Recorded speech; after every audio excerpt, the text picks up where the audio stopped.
Hello বন্ধুরা, আজ করব আর মাছের কালিয়া। যার জন্য নিয়ে নিয়েছি আর মাছ। এতে একটু নুন হলুদ মাখিয়ে নেব। নুন দিলাম,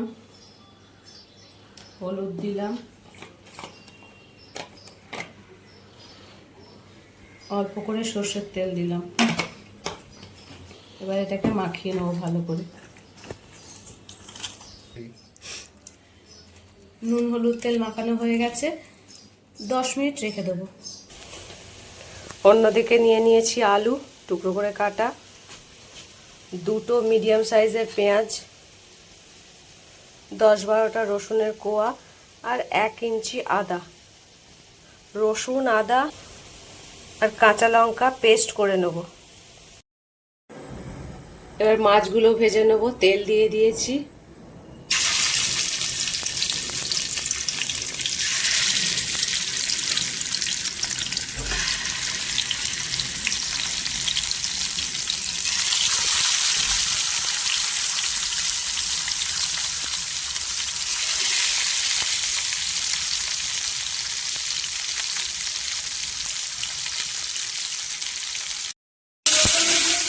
মাছ ভেজে তুলে নিলাম। এবার কড়াইতে সর্ষের তেল দিলাম।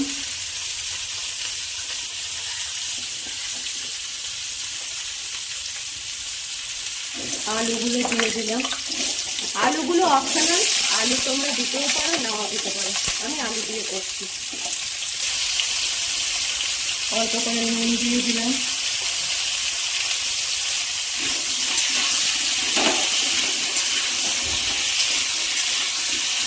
আলুটাকে চাপা দিয়ে ভেজে নেব।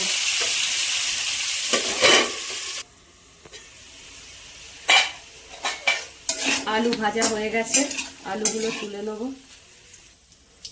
ওই তেলেই দুটো তেজপাতা দিয়ে দিলাম, শুকনো লঙ্কা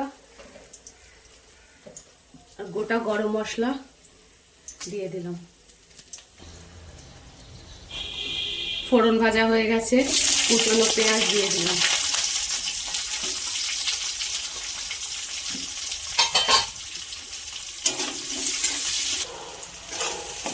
পেঁয়াজ খুব বেশি লাল লাল করবো না, একটু সফট হবে। তারপরে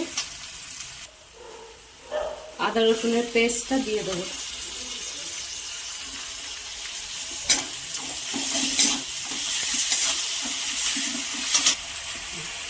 মশলার বাটি ধোয়া জলটা দিয়ে দিলাম। হলুদ গুঁড়ো দিলাম,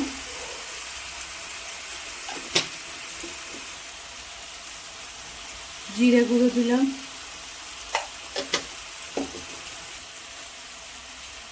ধনে গুঁড়ো দিলাম, কাশ্মীরি লঙ্কা গুঁড়ো দিলাম। এবার মশলাটাকে ভালো করে কষতে হবে। মশলা থেকে তেল বেরিয়ে গেছে। এবার টমেটো কুচিগুলো দিয়ে দিলাম, অল্প করে নুন দিয়ে দিলাম। এবার আবার কষবো। মশলা কষা হয়ে গেছে, এবার ভেজে রাখা আলুগুলো দিয়ে দিলাম। এটার সাথে আলুর সাথে আরেকটু কষে নেব। মশলাটা আলুর সাথেও কষা হয়ে গেছে, এবার জল দিয়ে দেবো।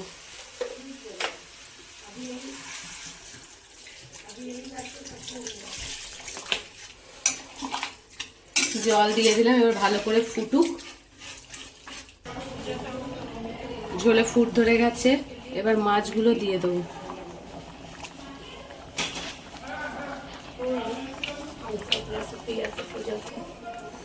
এবার একটু গরম মশলা দিয়ে দিলাম।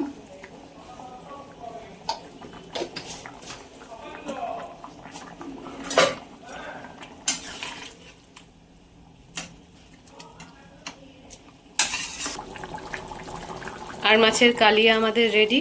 এবার বন্ধ করে দেবো। আর মাছের কালিয়া রেডি অ্যান্ড সার্ভ।